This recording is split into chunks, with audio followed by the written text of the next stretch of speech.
so I'm not sure how you did that without notes, because I printed all of mine out. Right, okay. So imagine a school where students confidently celebrate their culture, their identity, and advocate for themselves, and lead meaningful discussions in inclusion and equity. Then imagine a school that listens to the voices, celebrates the culture of each of these young people. Hello everybody, my name is Helena Boyce, and I am the founder of YOUbuntu, an organisation that is dedicated to opening safe, educated spaces to learn about anti-racism, racial literacy, and to explain to young people, explain to them how to advocate for themselves. Are you with me so far? Okay. At YOUbuntu, we believe that educating plays a crucial role in the dismantling of systemic racism.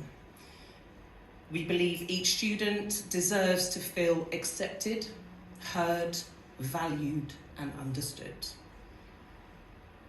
But for many students of colour, school environments do not reflect or celebrate their stories and identities.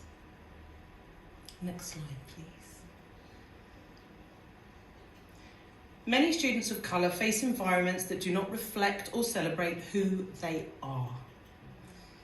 They experience microaggressions, lack of representation in the curriculum, and often feel isolated and excluded. This impacts their mental health, their academic outcomes, and affects their sense of belonging in their educational environments. Since starting YOUbuntu, I've had many conversations with young children of colour. And through those conversations, often it's them telling me about the experiences they've had of racism, racial bias, racial insensitivity. Sometimes it can be from students, and unfortunately sometimes it can be from members of staff. In any case, those young people always circle around the idea that they don't know how they should have addressed that situation in that moment. They weren't sure how to advocate for themselves. They weren't sure how to articulate how that felt in that moment.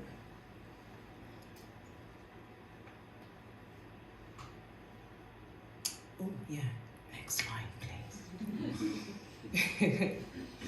I recently conducted a survey in local schools in the Southampton area. And that survey brought up a few things that I want to share with you.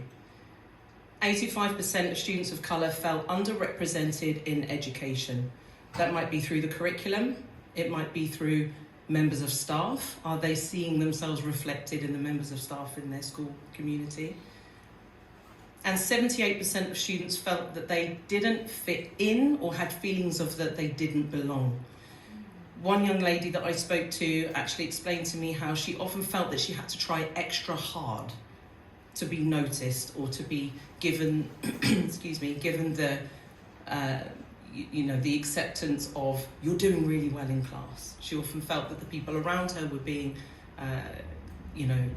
told and given lots of help and lots of positive praise, but she felt she had to try really hard to kind of obtain that same feeling. Next slide, please. 73% of students of colour felt nothing would be done if they were to report incidences of racism, and a whopping, puke-invoking 99% of young students of colour said that they experienced racism at school.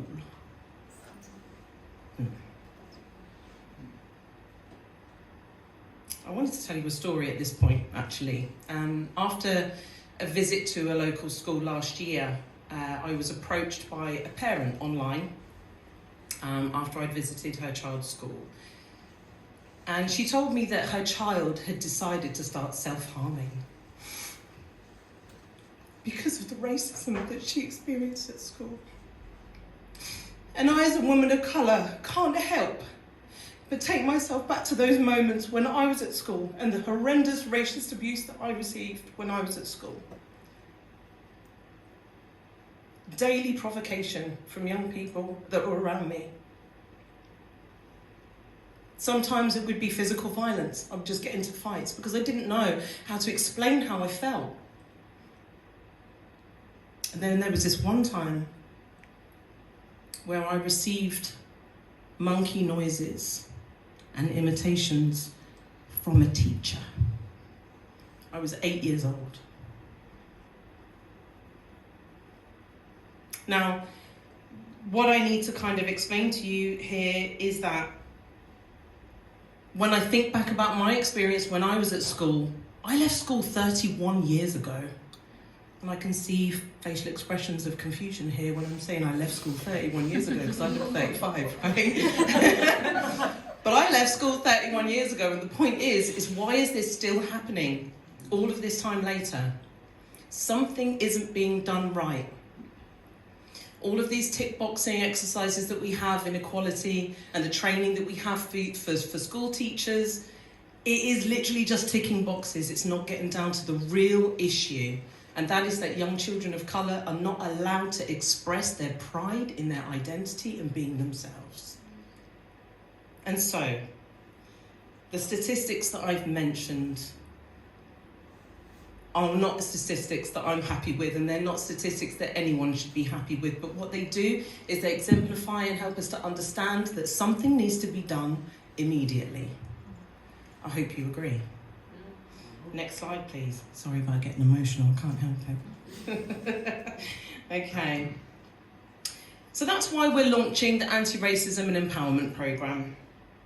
This programme empowers students of colour by providing them with the tools to understand and navigate issues of race, to help them to build leadership skills, understand how to foster inclusive environments in their school, and encourage them to own their identity and be proud of who they are.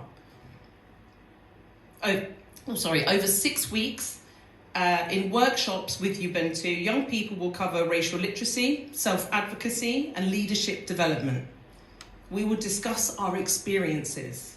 We'll sit down and we'll talk, and we'll help people, each other, to understand what we've felt and how we've experienced these things and what we can do to address them.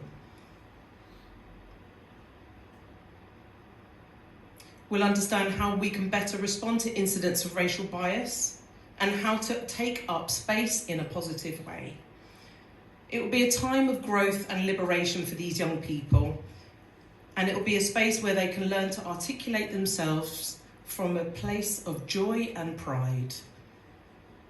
After this initial phase of 6 weeks of workshops, we'll provide sustained mentorship and ongoing support to the young people, helping them to plan and coordinate cultural celebrations and to signpost services to mental health help should they feel that they need it.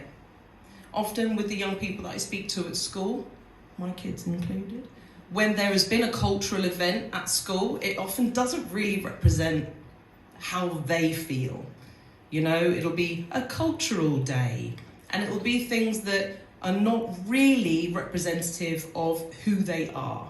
And so giving the young people help in setting up their own events, they can really be in the driving seat of the things that they would like to see for their cultural parties and things at school, their cultural events at school. Next slide, please. We won't just stop at workshops.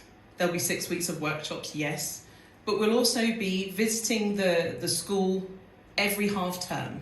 So having an opportunity for those young people to come and sit with me, we talk, we perhaps debate about things that are happening in the news, what we think about that, and sharing our ideas and our thoughts.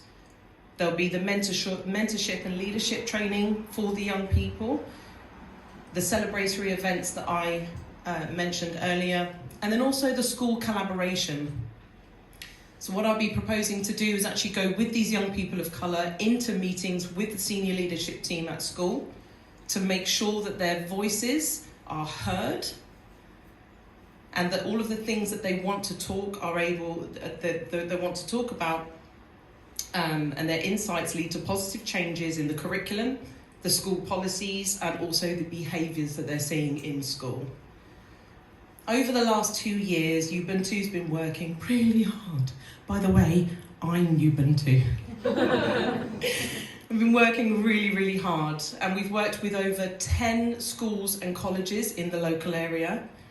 and our workshops have reached over 3,000 young people and adults from all backgrounds.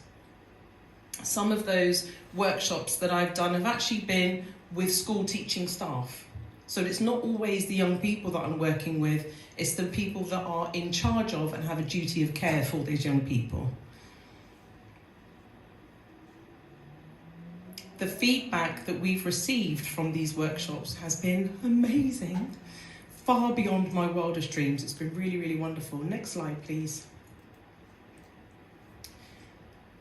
From some of the previous workshops that I've conducted, I've received reports of 85% of increased confidence and engagement. This is real life, by the way. I didn't make this up. And 90% of the young people that I worked with felt a strengthened sense of identity and pride. One of the young girls that I worked with actually came to me and she said, this workshop really made me feel like I can speak up for my community. And I lost my shit. I was so happy. I'm so happy that she would come to me and tell me that, because for one person, for each young person that decides that they have the power and the confidence to stand up for their community, that ripples out into everybody that's around them, and it influences them to speak up for their community as well. Okay. Excuse me. By empowering young people to understand their identity, their history, and their voice, we can create inclusive environments where everyone can thrive and where their peers will be inspired to become allies of change by learning about, respecting, and understanding the wonderful rainbow of cultures that surround them. Next slide, I think. Yes, next slide, please. So with your support, we can continue this vital work. YOUbuntu aims to create a compelling documentary-style video that will be made up of the voices of these young people as they ask bold, thought-provoking questions and share their experiences. The film showcased here at God's House Tower will challenge stereotypes and celebrate the positive contributions of people of colour in this country. We can empower more students to lead, to create change and thrive in environments where they feel seen, safe, heard and valued. And this programme seeks to spark meaningful change, promote inclusivity and inspire the next generation of anti-racism leaders. Because when people are given the opportunity, they can change the world. Thank you so much for your time. And I look forward to receiving any questions that you might have for me.